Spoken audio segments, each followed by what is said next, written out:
সব ডায়লগ তো ছোটকা বলে দিচ্ছে। তাই তো দেখছি। তোমাদের কাছে আমি বিধাতা, হে প্রজা কুল, তোমাদের কাছে আমি বিধাতা। বলো সমস্যা রে, জয় রাজা কীর্তিনারায়ণের জয়।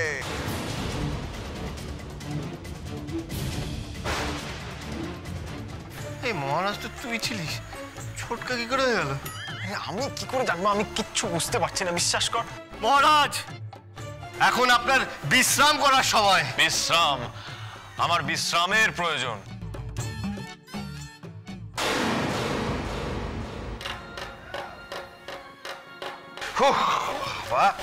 সামলে দিলাম। হ্যাঁ, সামনে দিলেন, একবার ছড়িয়ে লাট করে দিলেন। কেন কেন সমস্ত সংলাপ তো বলতে পারছে না, ফ্যাবলা তো ও, এইসব স্টেজে ফেজে। আরে এই কালচার আমার জন্যে, তাই সামলে দিলাম।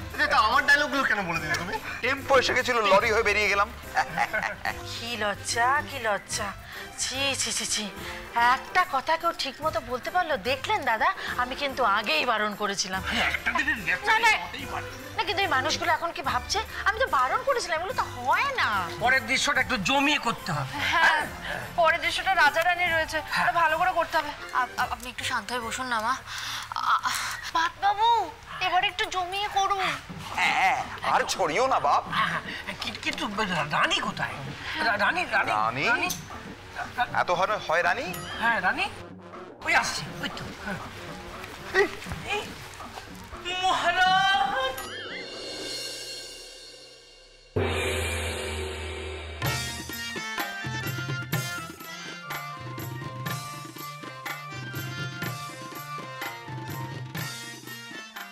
মহারানী কিঙ্কিনি, তুমি এভাবে চোখের জল বিসর্জন দিও না।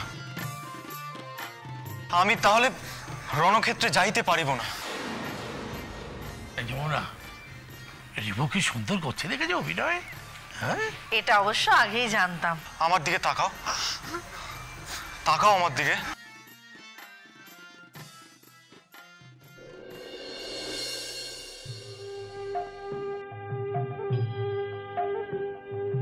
কুসুম দোলায় দোলে শ্যামরায়, তমাল সাথে দোলা ঝুলে ঝুলনে।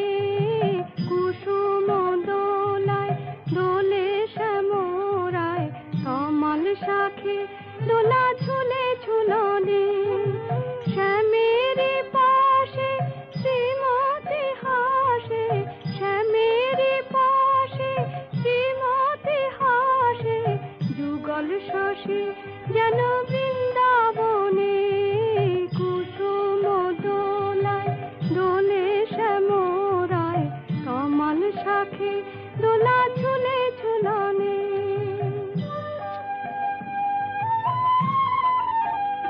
দোলে কৃষ্ণ মেঘের আই সৌদামিনী, ইন্দ্রলে দেয় দোল ব্রজ গোপিনী। বাজায় নূপুর নাচে ময়ূরে ময়ূর, বাজায় নূপুর নাচে ময়ূরে ময়ূর। যমুনায় উজান বয়ে ভরা শাওনে। কুসুম দোলায় দোলে শ্যামরায়, তমাল শাখে দোলা ঝুলে ঝুলনে। শ্যামের পাশে শ্রীমতী হাসে, যুগল শশী যেন বৃন্দাবনে। কুসুম দোলায় এই না হলে আমার ভাইপো। তমাল শাখে দোলা ঝুলে ঝুলনে।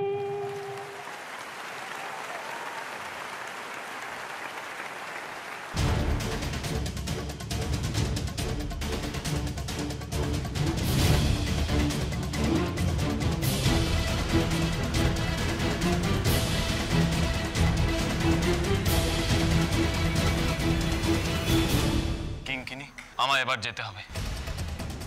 আমায় বিদায় দাও কিঙ্কিনি, কেঁদো না। আমায় যেতে হবে কিঙ্কিনি, রণক্ষেত্রে যেতে হবে আমায় কিঙ্কিনি।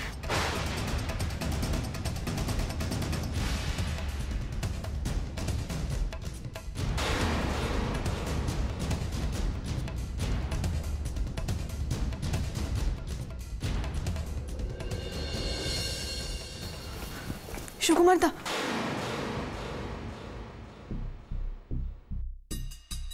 তুমি যে কি করো না, যদি কেউ দেখে ফেলতো তাহলে কি হতো বলো তো? কি আবার হতো? কিচ্ছু হতো না তোরসা, যেটা সত্যি সেটা সবাই জানতে পারত। আমি আমার তোরসাকে দেখতে এসেছি, এতে কি হতো? তুমি কি পাগল হয়ে গেলে? পাগল তো আমি হয়েই গেছি তোরসা।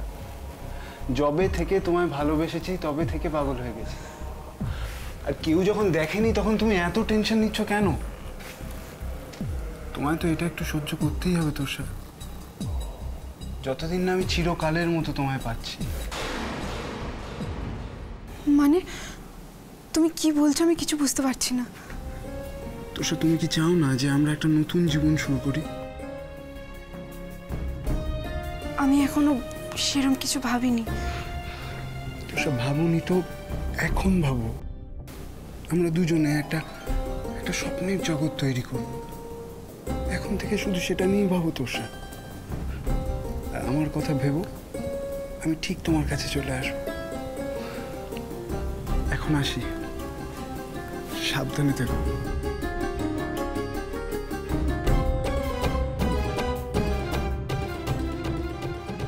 কতবার যে এই বাড়িতে লুকিয়ে এলাম, একবার এই বাড়ির বউয়ের জন্য, তো আর একবার এই বাড়ির মেয়ের জন্য। তোরসা দাশগুপ্ত, এবার তোমাকে কাজে লাগিয়ে এই বাড়ি আমি আমার করে নেব। আর তার সঙ্গে জয়ী, তুমি আমায় যে অপমান করেছিলে তার প্রতিশোধটাও আমি সুদে আসলে নিয়ে ছাড়ব। মহারাজ, এই সুরাপান করুন। এই সুরাপান করলে আপনার যুদ্ধে যাওয়ার আগে উত্তেজনা বৃদ্ধি করবে, সাহস যোগাবে। মনটা এরকম অস্থির অস্থির কেন লাগছে? কেন মনে হচ্ছে খুব খারাপ একটা কিছু হতে চলেছে? কিন্তু ভাতবাবু তো আমার সামনেই আছেন, তাহলে এরকম কেন মনে হচ্ছে? সুরাপান করুন মহারাজ।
বাবা, অমিজ বৌমা, ইনি আবার কোথায় গেলেন হঠাৎ করে? জানি না মা।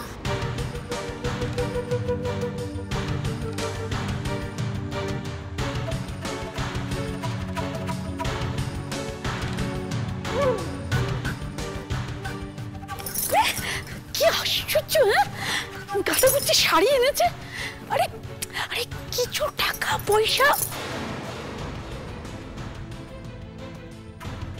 কোন সোনা দানা কিছুটাই ব্যাগে থাকতে নেই। এত বড় একটা ব্যাগ, সেটা গুচ্ছের জামা কাপড় ভরে নিয়ে এসছে। না, জিনিসপত্র যখন কিছু পেলাম না, তখন খামোখা সময় নষ্ট করে লাভ নেই। ওদিকে আবার যেতে দেরি হয়ে গেলে ভাবতে পারে এতক্ষণ ধরে ফাঁকা ঘরে কি করছিলাম। যাকে মরে যাক, সুটকেসটাকে বন্ধ করে দেবো। হ্যাঁ, তাই করে।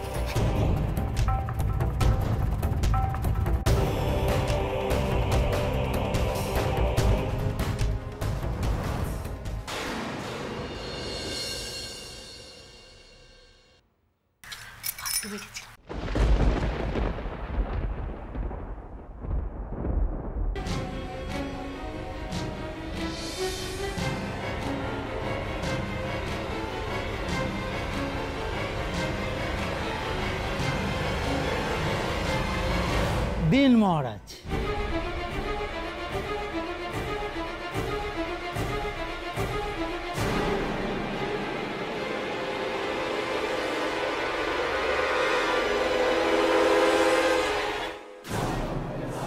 বেড়ে অ্যাক্টিং করছে কিন্তু।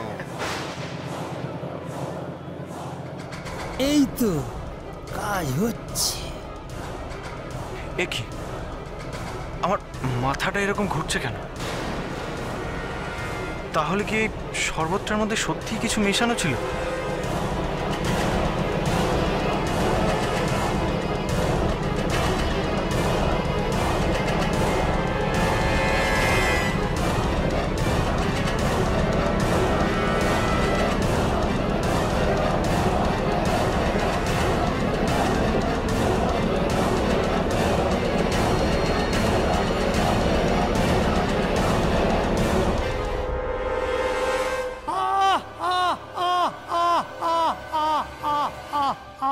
আমি আমার প্রতিশোধ নিলাম মহারাজ। আমাকে গোলাম বানানো, আজ হলাম আমি এই সিংহাসনের মহারাজ।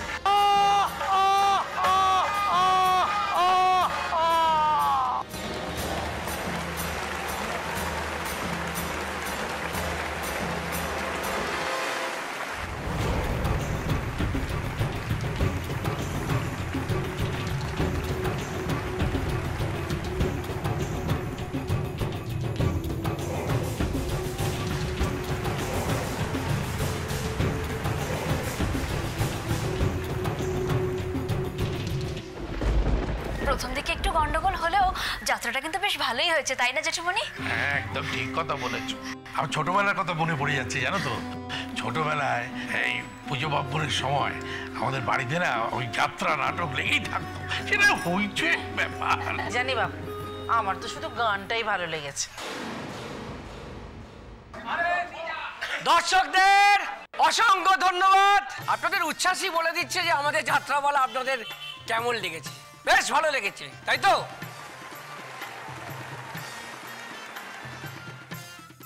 এবার আমার আরেকটি ছোট্ট কাজ বাকি আছে। আমার যাত্রার শিল্পীদের সঙ্গে আপনাদের একটু পরিচয় করিয়ে দেব।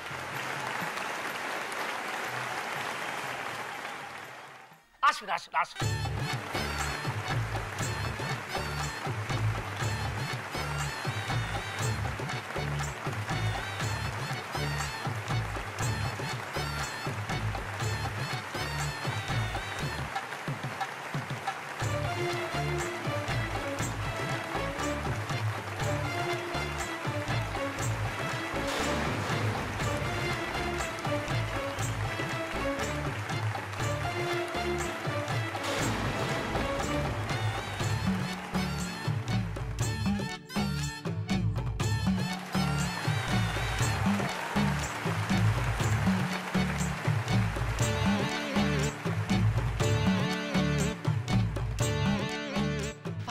কোথায়? সবাই ওখানে, বাদবাবুকে তো দেখছি না। রিভু কোথায়? রিভুকে দেখতে পাচ্ছি না তো। সত্যি তো, সবাইকে দেখছি, আমাদের রিভুকে দেখছি না তো।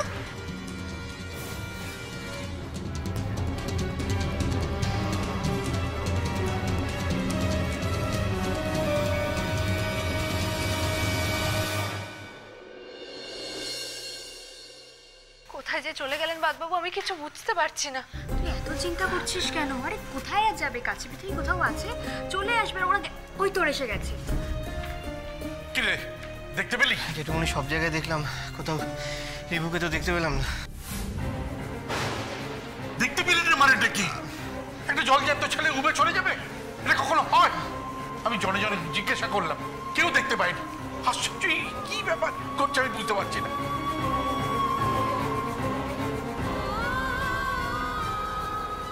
একদম ঠিক বলেছেন দাদা, এটা কি করে সম্ভব হলো? আমার তো মাথাতেই ঢুকছে না।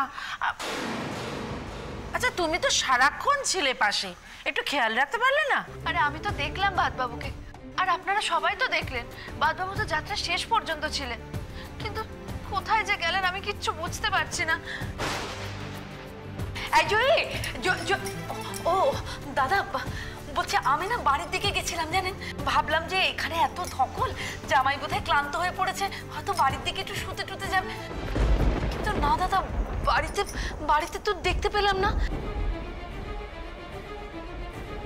আমি তো কিছু বুঝতে পারছি না যে ছেলেটা কোথায়।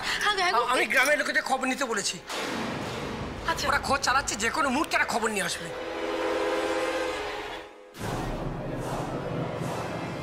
না না না, রিভু তো এমন ছেলে নয়, এতখানি দায়িত্ব জ্ঞানহীন নয় যে সে লুকিয়ে থেকে আমাদের উদ্বেগ দেখে মজা লুটবে। না না ছোটকা, আমার এবার সত্যি খুব চিন্তা হচ্ছে। তো ঠিকমতো গ্রামের রাস্তাঘাটও চেনে না, কোথায় যেতে পারে এই সময়? হে ঠাকুর, বাদবাবু যেন ঠিক থাকেন, যেন ঠিক থাকেন। কোথায় গেল বলতো? বুঝতে পারছি না।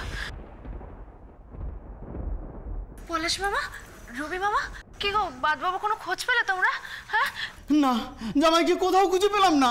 আমি চৌধুরীদের পুকুর পাড় পর্যন্ত দেখলাম, খাল পেরিয়ে অনেক দূর পর্যন্ত গেছিলাম, কিন্তু কোথাও জামাইকে দেখতে পেলাম না। চলো যাই, আমরা ওদিকটা আবার দেখি। চলো চলো চলো চলো। হ্যাঁ ঠিক আছে, তাই চলো চলো চলো চলো তাই চলো। আশ্চর্য, কিছুক্ষণ আগেই ছেলেটাকে দেখতে পেলাম স্টেজে, হঠাৎ করে সে কোথায় যাবে আর কেনই যাবে? কেন আবার? ছোট বৌমার জন্য।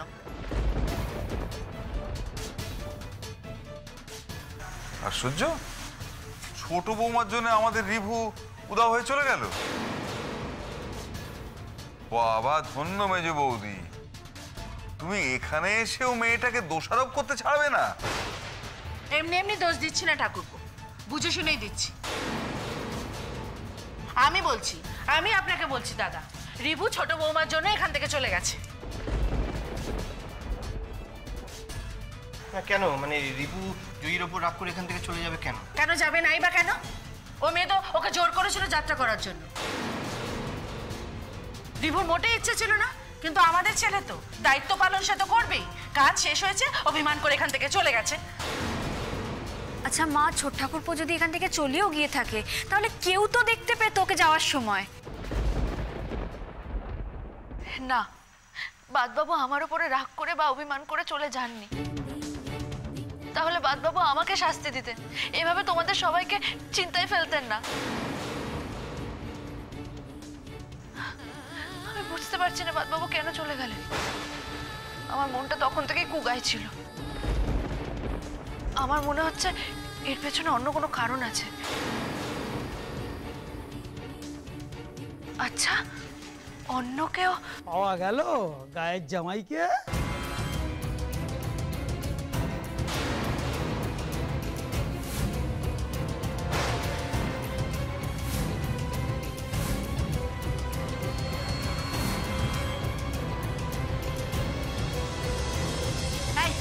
এই বুড়ো, তুই এখানে কেন এসেছিস রে? হ্যাঁ, আচ্ছা তুইও তো শেষ পর্যন্ত ছিলিস। আমার বাদবাবু কোথায়? তুই আমার বাদবাবুর কোনো ক্ষতি করিসনি তো? হ্যাঁ, তুই আমার বাদবাবুর কোনো ক্ষতি করিসনি তো? কি বলছো তুমি মেয়ে? আমাকে ওভাবে জেরা করার মানে কি? আমি শেষ পর্যন্ত ছিলাম বলে আপনারা কি আমায় সন্দেহ করেন? হ্যাঁ, সন্দেহ করছি। আপনাকে সন্দেহ করছি কারণ আপনাকে সন্দেহ করার যথেষ্ট কারণ আছে। আমাদের মধ্যে যদি কারুর রিভুকে নিয়ে কোনো অসৎ উদ্দেশ্য থাকে, সেটা আপনার। আপনারা আমাকে এভাবে অপমান করতে পারেন না। তার মানে আপনি কি বলতে চাইছেন? আপনি ব্যাপারটা জানেন না? আমি কি করে জানবো বলুন? আমি স্টেজে ছিলাম বলে কি আমাকেই জানতে হবে? ভালো মনে করে আমি খবর নিতে এলাম, এটা উল্টো দিকে আমাকেই সব সন্দেহ করছে। না, আমি যাই। শোন, আমাদের দেরি করা উচিত হবে না, পুলিশকে জানাতে হবে। ঠিক বলেছো, থানায় যাওয়াটা দরকার। হ্যাঁ চলুন, তাই চলুন, আমি আপনাদের থানায় নিয়ে যাচ্ছি। চলুন চলুন চলো।